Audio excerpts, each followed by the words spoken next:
خير الحديث كتاب الله وخير الهدي هدي محمد صلى الله عليه وسلم وشر الأمور محدثاتها وكل محدثة بدعة وكل بدعة ضلالة وكل ضلالة في النار.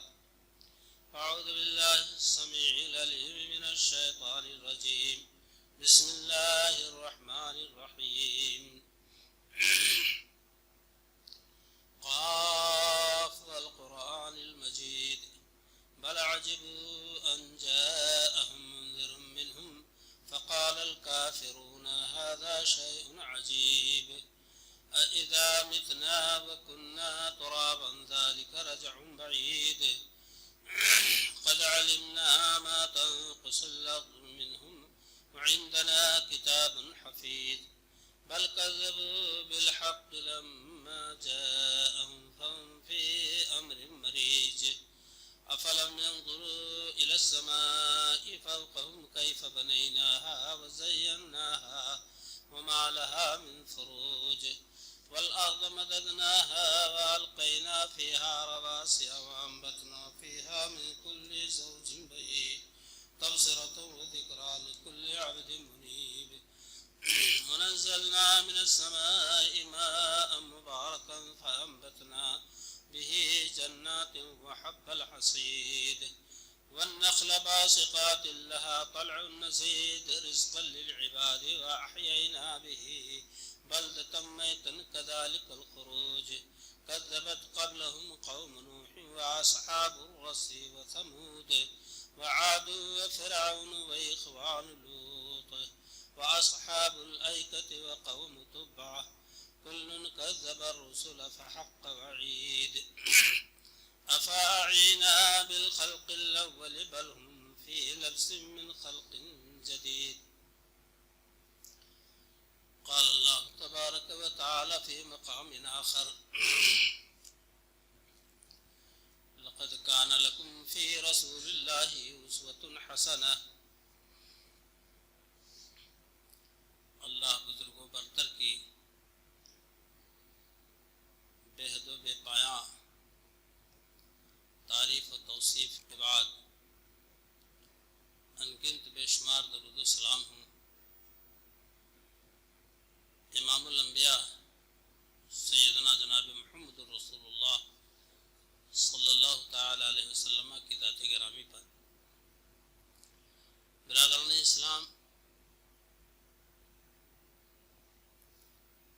جیسا کہ میں نے آپ کے سامنے وعدہ کر رکھا ہے کہ نماز کے مسائل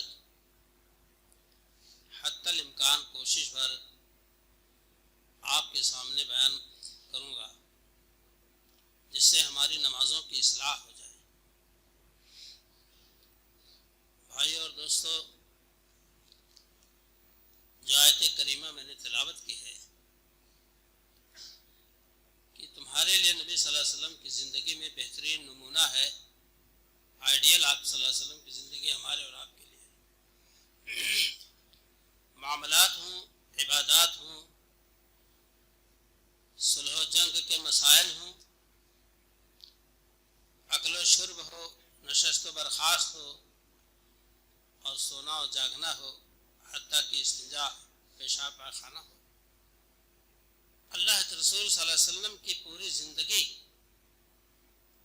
ہمارے اور آپ کے لیے نمونہ ہے. وہی قابل اتباع و قابل پیروی ہے. جب آپ کی زندگی کو ہم نمونہ نہیں بنائیں گے تو یاد رکھیے کہ ہمارے لیے باعث نجات اور درجات کی بلندی ہمارے ان اعمال سے نہیں ہو سکتی جن کا تعلق عبادت سے ہے اور جن کا تعلق سنت صحیحہ سے نہ ہو. اس میں کوئی دو رائے نہیں. دنیا کے تمام مسلمان لا الہ الا اللہ محمد رسول اللہ کا ہی کلمہ پڑھتے ہیں، اسی کی گواہی دیتے ہیں. محمد رسول اللہ صلی اللہ علیہ وسلم کی گواہی دینے کا مفہوم ہی یہ ہو گیا کہ آپ کے بتائے ہوئے قانون کے خلاف ہمارا کوئی عمل نہیں ہوگا. ہماری پوری زندگی آپ صلی اللہ علیہ وسلم ہی کی پیروی میں کٹے گی، اتباع میں کٹے گی، کیونکہ یہی نجات کا ذریعہ ہے. یہی درجات کی بلندی کا اور اعمال کی قبولیت کا یہی اللہ نے ذریعہ اور وجہ قرار دیا ہے. آپ صلی اللہ علیہ وسلم نے زندگی کے تمام امور میں، تمام مسائل میں امت کو جو پیغام دیا ہے وہ اپنی جگہ ہے، لیکن نماز، روزہ، حج و زکوٰۃ جو اسلام کے ارکان ہیں، بنیادی رکن ہیں، جن پر دین اسلام کی بنیاد قائم ہے. بنی الاسلام علی خمس: شہادت لا الہ الا اللہ وان محمد عبدہ ورسولہ واقام الصلاۃ وایتاء الزکوٰۃ وصوم رمضان والحج. کہ نماز کا قیام، زکوٰۃ کی ادائیگی، رمضان مبارک کا روزہ اور حج بیت اللہ سے، حج سے سرفراز ہونا،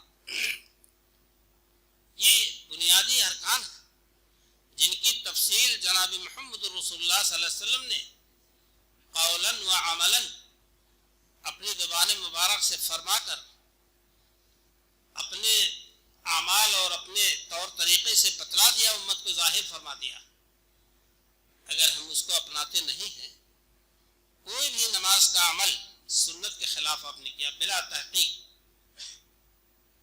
یہ ہمارے باپ دادا کرتے چلے آئے اور علماء کا ایک فتویٰ ہے اور نبی صلی اللہ علیہ وسلم کا فتویٰ ایک طرف، تو آپ نماز کے یا اعمال کے قبولیت کی بات تو جانے دیجئے، آپ اپنے ایمان کا فیصلہ کریں. جب ہم نے نبی صلی اللہ علیہ وسلم کے فرمان کو ایک کنارے لگا دیا اور دوسروں کے فتاوی پر عمل کر لیا تو ٹٹولے کہ ہمارا ایمان سینے میں باقی رہ گیا نہیں. اللہ کے نبی جناب محمد رسول اللہ صلی اللہ علیہ وسلم نے فرمایا کہ من صلی صلاتنا واستقبل قبلتنا واکل ذبیحتنا، جس نے ہماری طرح نماز ادا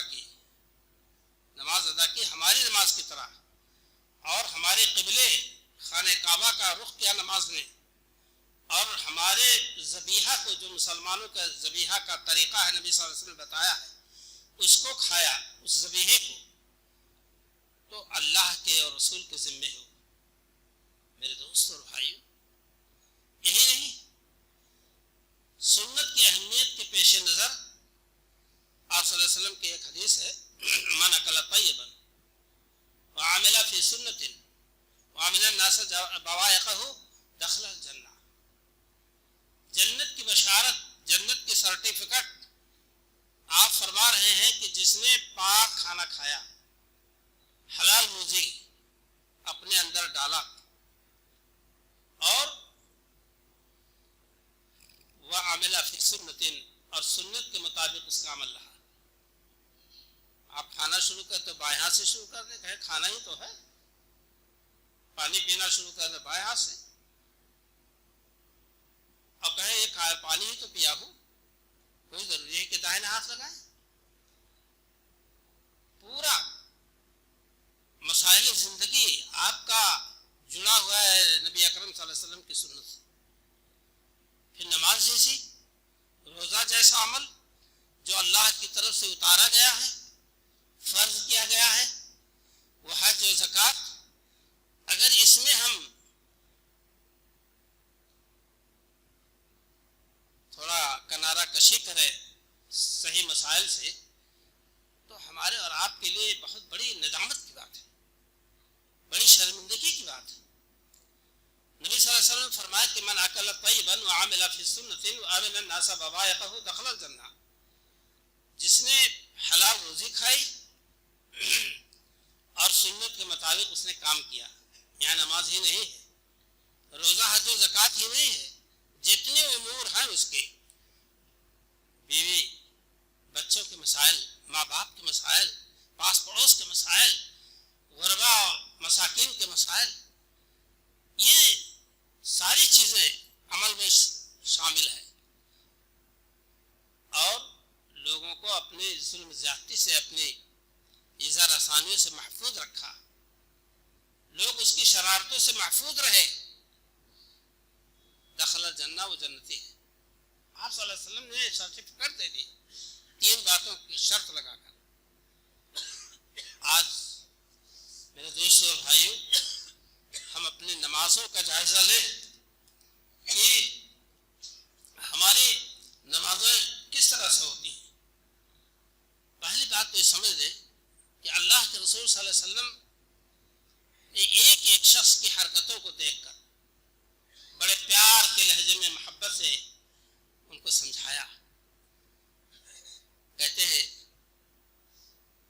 راوی کہتے ہیں کہ دخل رجل یا جاء رجل فی المسجد، ایک آدمی داخل ہوئے مسجد نبوی میں، ورسول اللہ صلی اللہ علیہ وسلم فی ناحیۃ المسجد جالس، اور نبی صلی اللہ علیہ وسلم مسجد نبوی کے ایک گوشے میں تشریف فرما تھے۔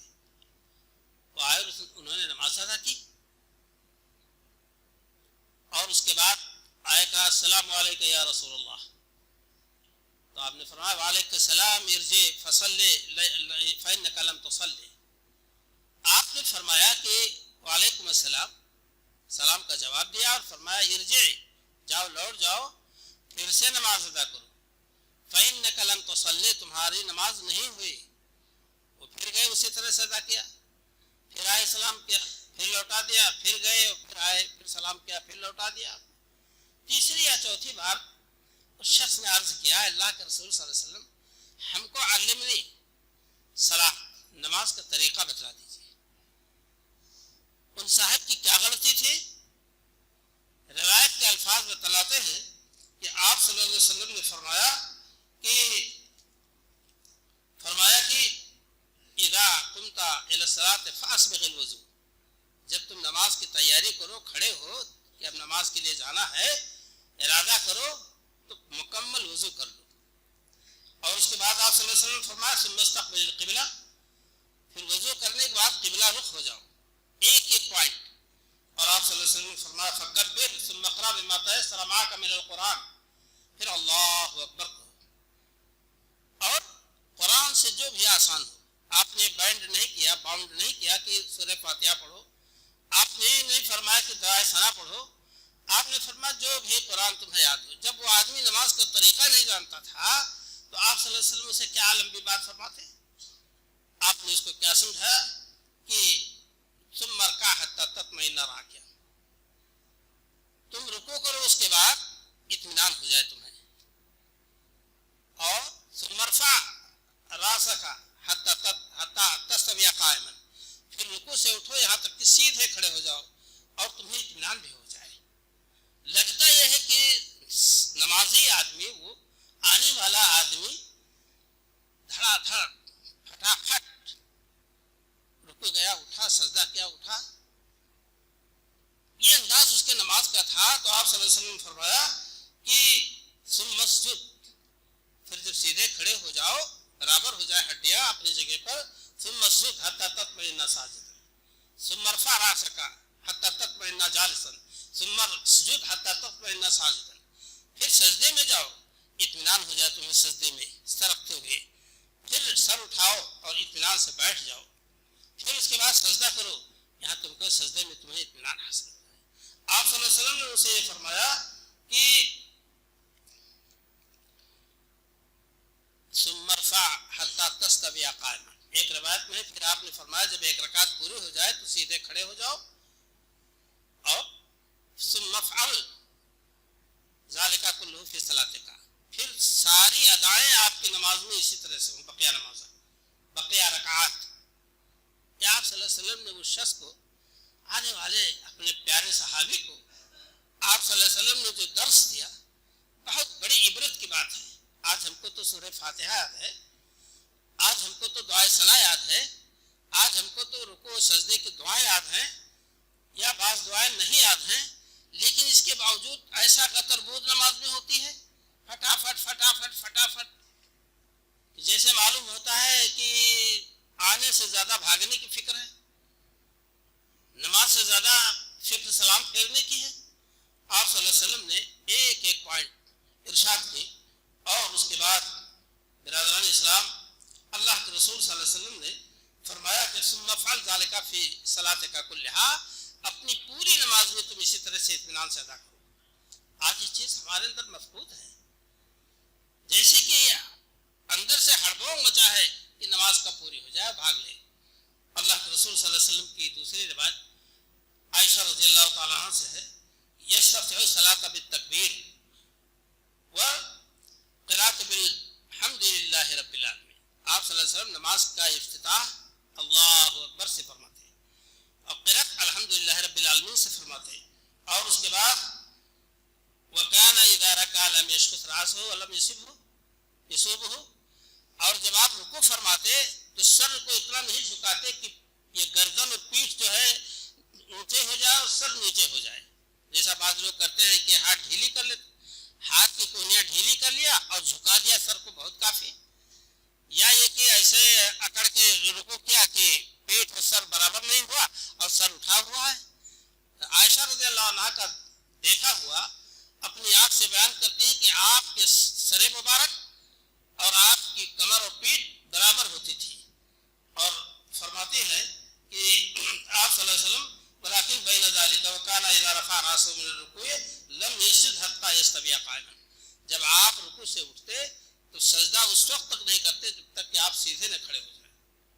جب آپ سیدھے کھڑے ہو جاتے وكان اذا رفع راسه من السجدة حتى يستوي جالسا، اب ایک سجدہ کے بعد آپ اطمینان سے تشریف فرما ہو جاتے ہیں نماز حالت میں، جیسے بیٹھا جاتا ہے دونوں سجدوں کے بیچ میں۔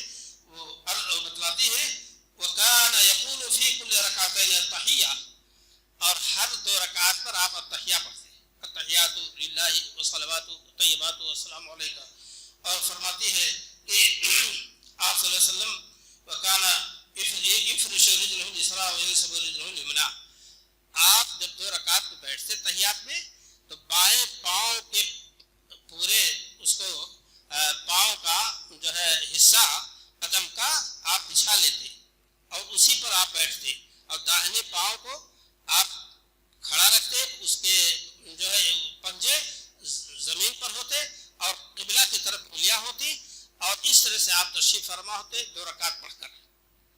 دو رکعت پڑھا کر یا پڑھ کر آپ صلی اللہ علیہ وسلم اس طرح سے بیٹھتے تھے، اور فرماتی ہیں کہ وَكَانَ يَنْهَىٰ عَنْ عُقْبَةِ الشَّيْطَانِ وَيَنْهَىٰ أَن يَفْتَرِشَ الرَّجُلُ ذِرَاعَيْهِ افتراش السبع۔ عائشہ رضی اللہ عنہ کہتی ہے کہ نبی صلی اللہ علیہ وسلم منع فرماتے تھے شیطان کے بیٹھنے کی طرح۔ وہ کیسا ہوتا ہے؟ وہ دونوں ایڑیوں کو کھڑا کر، آپ نے بتایا کہ دونوں ایڑیاں کھڑی رہیں، پنجے دونوں زمین پر رہیں، اسے جیسے سخت کپڑا پہننے والے جنس پہننے والے لوگ نماز ادا کرنے آتے ہیں تو کہتے بڑی مجبوری ہے کیا کریں، اب مجبوری کا انداز خود پیدا کر لیا ہے تو سنت کے خلاف تو کام ہوگا ہی۔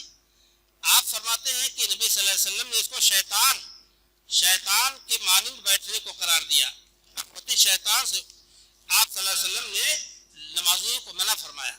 وہ افتراش افتراش الرجل ذراعہ افتراش السبع، اور اپنے دونوں ہاتھوں کو آدمی اس طرح سے نہ بچھائے سجدے کی حالت میں جیسے درندے، کتے، شیر، چیتے اپنے ہاتھوں کو ایسے ہی بچھاتے ہیں بیٹھتے وقت۔ آپ دیکھتے ہیں کتے بیٹھتے ہیں تو ان کے ہاتھ بچھے ہوتے ہیں، نبی صلی اللہ علیہ وسلم نے فرمایا کہ اس طرح سے بیٹھنا جائز نہیں ہے، درست نہیں نماز میں، بلکہ وہ یہ ہاتھ کی ہتھیلی گھٹنے پر ہو اور سجدے کی حالت میں یہ پنجہ زمین پر ہو، پوری ہتھیلی اور انگلیاں کھلی ہوئی ہو، کبھی کوئی ایسا نہ کرے انگلی کا ایسے رکھ کر کے سجدہ کر لو، انگلیاں کھلی ہوئی ہو اور ہتھیلی زمین پر ہو اور قبلہ رخ ہو، اور دونوں ہتھیلیاں سر کے بیچ میں ہوں، اس طرح سے نہ اتنا پیچھے کر لے کہ گھٹنے کے برابر اس کے ہاتھ ہوں، نہ آگے سر سے کر لے، بلکہ اس کا ایک طریقہ ہے کہ آپ صلی اللہ علیہ وسلم نے فرمایا وَكَانَ يَخْتِمُ الصَّلَاةَ بِالتَّسْلِيمِ، اور نبی صلی اللہ علیہ وسلم السلام علیکم ورحمۃ اللہ وبرکاتہ فرما کر کے نماز ختم فرماتے تھے۔ آپ ان احادیث کو اپنے ذہن میں رکھیں نماز کے وقت۔ ہم لوگ بہت لاپرواہی سے پڑھتے ہیں، مسئلہ کیا معلوم نہیں، حتیٰ کہ ہماری کوہنیاں ران میں نہ ملیں، ہمارا پیٹ کا حصہ ران میں نہ ملے، بلکہ ہر ایک جدا جدا ہو۔ آپ صف میں ہیں، جماعت میں ہیں، کساکسی کی جگہ ہے، تو بھی آپ اپنے ان دونوں ہاتھوں کو ان رانوں کے اوپر کوہنیوں کو رکھنے سے پرہیز کریں، ورنہ نماز پر ہاتھ آئے گا، اس کی پوری جو ہے شکل بگڑ جائے گی، اور وہی صورت ہوگی کہ نماز بجائے دعا دینے کے بعد دعا دیتے، ضیعک اللہ کما ضیعتنی، اللہ تجھے برباد کرے جیسے تو نے مجھے برباد کیا ہے۔ میرے دوست اور بھائیوں، عبداللہ ابن عمر رضی اللہ تعالیٰ فرماتے ہیں فَإِذَا جَلَسَ فِي الرَّكَعَةِ الْآخِرَةِ قَدَّمَ رِجْلَهُ الْيُسْرَىٰ وَنَصَبَ الْأُخْرَىٰ وَقَعَدَ عَلَىٰ مَقْعَدَتِهِ۔ اللہ کے رسول صلی اللہ علیہ وسلم جب آخری رکعت میں تشریف فرما ہوتے نماز کی حالت میں، چوتھی رکعت میں، کہ اب تحیات پڑھ کے سلام پھیرنا ہے، تحیات، درود اور دعائیں یہ بعد میں آئیں گی انشاءاللہ، میں صرف وہ باتیں بتلا رہا ہوں جو ہمارے اندر موٹی موٹی باتیں خامیوں سے بھری۔ آپ صلی اللہ علیہ وسلم جب آخری رکعت میں سلام پھیرنا ہوتا تو اپنے بائیں پاؤں کو داہنے پاؤں کی پنڈلی کی طرف نکال دیتے، پنجہ پورا، اور اپنے ہپ پر آپ بیٹھتے تھے، ران اور ہپ پورا آپ کا زمین پر ہوتا، اور داہنے پاؤں کا پنجہ اس کی انگلیاں جو ہے قبلہ کی طرف اٹھی اور ایڑی اٹھی رہتی۔ ہم لوگ ایک بات سجدے میں بھی خیال کریں کہ جب سجدے میں جائیں تو دونوں پاؤں آپس میں ملے ہوں، ایڑیاں ملی ہوئی ہوں، یہ نہیں کہ ایک پاؤں ادھر ہو ایک پاؤں ادھر ہو اور دونوں ایڑیوں کے بیچ میں خلل ہو۔ نبی صلی اللہ علیہ وسلم نے جو ہے جب نماز ادا کی تو آپ صلی اللہ علیہ وسلم نے دونوں ایڑیوں کو آپس میں ضم کیا، ملایا۔ اس لیے ہم اور آپ اس کا خاص خیال رکھیں، اور جب نماز شروع ہوتی ہے تو اسی نماز کے وقت جب بندہ اللہ اکبر کہتا ہے تو سنت کے مطابق وہ رفع الیدین کرتا ہے۔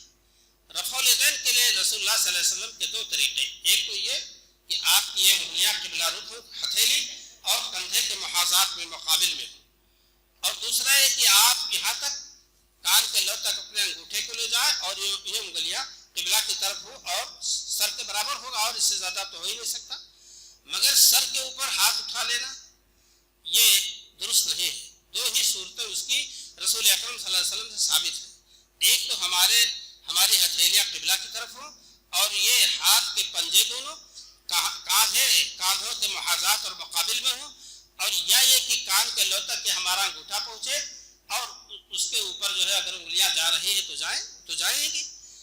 لیکن اللہ کے رسول صلی اللہ علیہ وسلم رفع الیدین کے ساتھ نماز کا افتتاح فرماتے ہیں تکبیر کے ساتھ۔ کہتے ہیں کہ عبداللہ ابن عمر رضی اللہ تعالیٰ عنہ کے رفع الیدین کے سلسلے میں یہ روایت ہے کان یرفع یدیہ حذو منکبیہ، آپ صلی اللہ علیہ وسلم جب نماز شروع فرماتے تو رفع الیدین کے وقت آپ کے دونوں ہاتھ دونوں کندھوں کے برابر ہوتے، مقابل میں ہوتے۔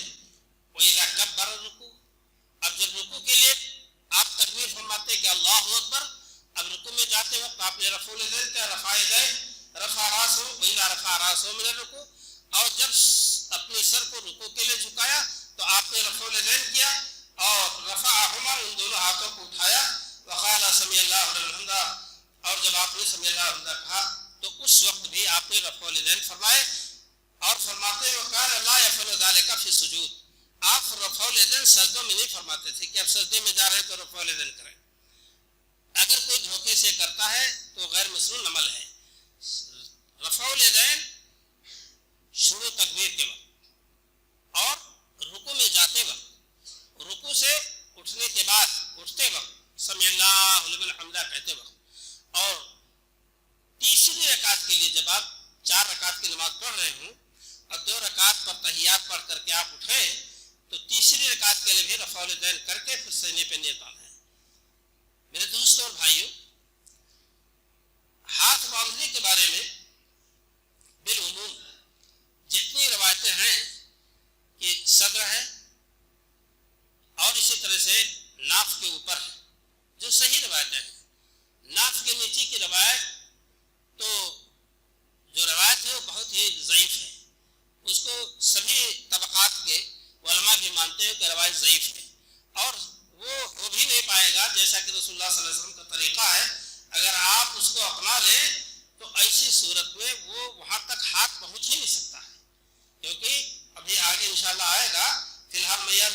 چاہتا ہوں کہ یہ تو وہ روایت تھی جسے عبداللہ ابن عمر نے روایت کیا. حضرت نافع روایت کرتے ہیں کہ عبداللہ ابن عمر رضی اللہ عنہ اذا دخل فی الصلاۃ کبر ورفع یدیہ اور واذا رکع رفع یدیہ واذا قال سمع اللہ لمن حمدہ رفع یدیہ واذا قام من الرکعتین رفع یدیہ. جب عبداللہ ابن عمر رضی اللہ عنہ نماز کے لیے کھڑے ہوتے تکبیر فرماتے تو رفع الیدین کرتے, جب رکوع میں جاتے تو رفع الیدین کرتے, رکوع سے اٹھتے تو رفع الیدین کرتے, اور جب تیسری رکعت دو پڑھ کر کے تیسری کے لیے کھڑے ہوتے تو رفع الیدین فرماتے. کہتے ہیں ورفع ذلك ابن عمر الى النبی صلی اللہ علیہ وسلم. اس حدیث کو نبی صلی اللہ علیہ وسلم تک ابن عمر نے پہنچایا کہ یہ سلسلہ جو ہے یہ نبی صلی اللہ علیہ وسلم سے جاری ہوا ہے اور یہ روایت مرفوع قرار دی گئی. وائل بن حجر کہتے ہیں کہ رفع یدیہ حين دخل في الصلاۃ کبر ثم التحف بصوفه ثم وضع يده اليمنى على اليسرى.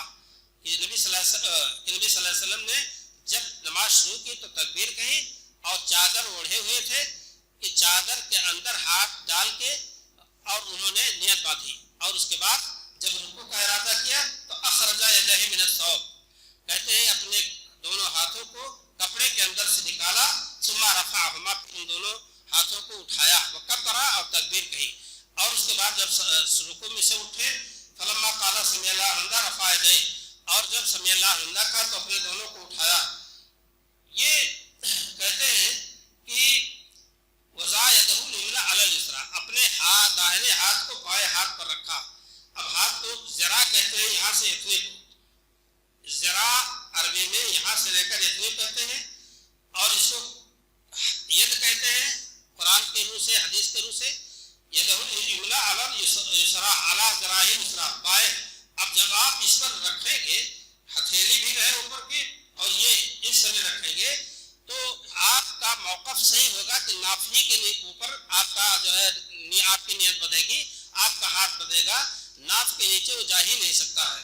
میرے دوستوں اور بھائیوں, حضرت سہل بن سعد کہتے ہیں کہ کان الناس یؤمرون ان یضع الرجل یدہ الیمنی علی ذراعہ الیسری, لوگوں کو حکم دیا جاتا تھا نماز کے وقت کہ اپنے داہنے ہاتھ کو اپنے بائیں ہاتھ کے اوپر رکھیں.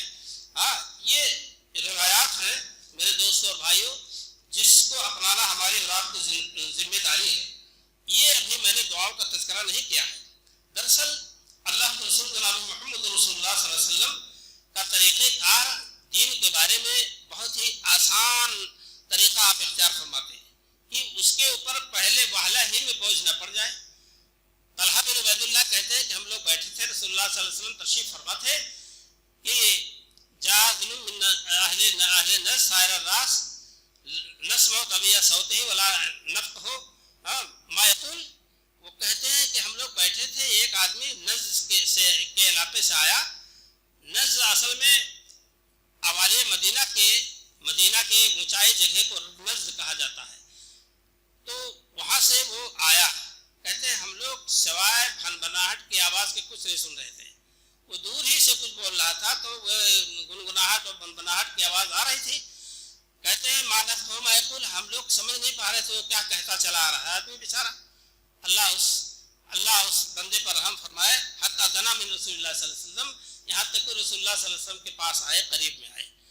فیدن ہوا یسأل عن الاسلام, تو یہ پتہ چلا کہ اسلام کی باتیں وہ پوچھ رہا ہے کہ ہمارے اوپر کیا ذمہ داری ہے. تو پوچھا کہ اللہ کے رسول صلی اللہ علیہ وسلم ہماری کیا ذمہ داری ہے. تو آپ نے فرمایا کہ الصلوات الخمس فی اللیل والیوم, دن اور رات میں 5 وقت کی نماز. انہوں نے کہا حل علیہ غیرہن, قال لا الا ان تطوع. انہوں نے پوچھا کہ اللہ کے رسول صلی اللہ علیہ وسلم 5 وقت کی نماز کے علاوہ اور کون سی نماز میرے اوپر ہے. اب دیکھیے وہ آدمی گھبرایا ہوا تھا یا آداب سے ناواقف بیچارے تھے کہ دور ہی سے وہ بولنے لگے اور قریب آئے تو نبی صلی اللہ علیہ وسلم سے وضاحت چاہیے. تو آپ نے فرمایا کہ 5 وقت کی نماز. تو انہوں نے پھر وضاحت چاہی کہ حل علیہ غیرہن, کیا اس کے علاوہ بھی کچھ نمازیں ہیں. تو آپ نے فرمایا لا الا ان تطوع, اور کوئی نمازیں فرض میں سے تم پر نہیں ہیں, ہاں نفلی نمازیں ہیں. اس کے بعد زکوٰۃ فرمایا. اس کے بعد آپ نے روزے رمضان کو فرمایا, اور ہر سوال پر وہ پوچھتے جاتے تھے حل علیہ غیرہن, آپ فرماتے لا الا ان تطوع. یہاں آپ نے نفی کر دی کہ 5 نمازوں کے فرض کے علاوہ اور کوئی نماز تم پر فرض نہیں ہے سوائے کہ نفل, اور نفل کی تفصیل یہاں نہیں لا يزيد فاعتذر الرجل وهو يقول والله لا ازيد ولا هذا ولا انقص.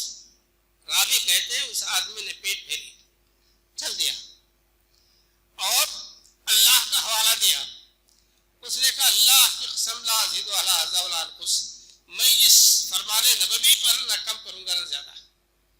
آپ صلی اللہ علیہ وسلم نے اس کی آواز کو سنی تو فرمایا کہ افلح الرجل ان صدق، آدمی نے اگر سچ کہا ہے تو یہ کامیاب ہو گیا.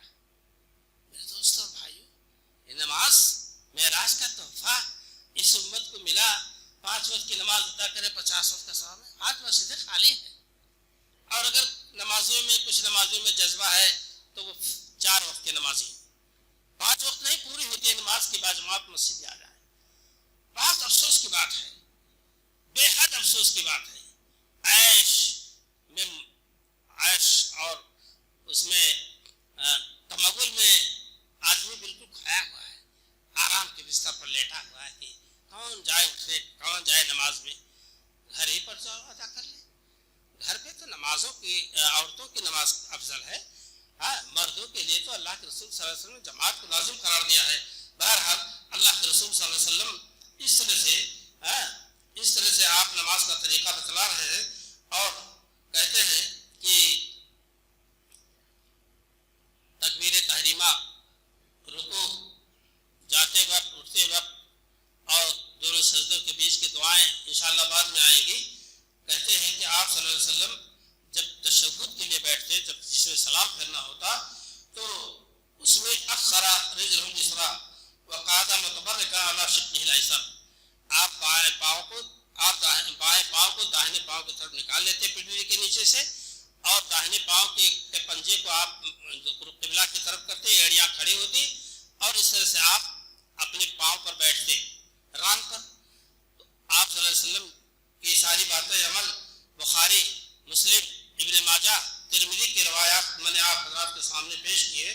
میرے دوستوں اور بھائیوں، یہ روایات بے حد زیادہ صحابہ کرام سے ثابت ہے. ان روایتوں میں ہم کو جو ہے دعائیں تو نہیں مل رہی ہے جس کا ذکر بعد میں آئے گا، لیکن ہم اور آپ اس بات کو سمجھ لیں کہ نماز کا طریقہ ہمیں پوری طرح سے اپنانا ہوگا.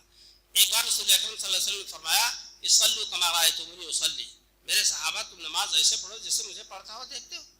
صحابہ کرام نے جو دیکھا اور محدثین اعظام نے ان روایات کو ذکر کیا اور امت کے سامنے پیش، یہ بخاری، یہ مسلم، یہ ترمذی، یہ ابو داؤد، یہ نسائی، ابن ماجہ، موطا امام مالک، موطا امام محمد اور تمام کتب احادیث کا ذخیرہ ایک دم بھرا پڑا ہے.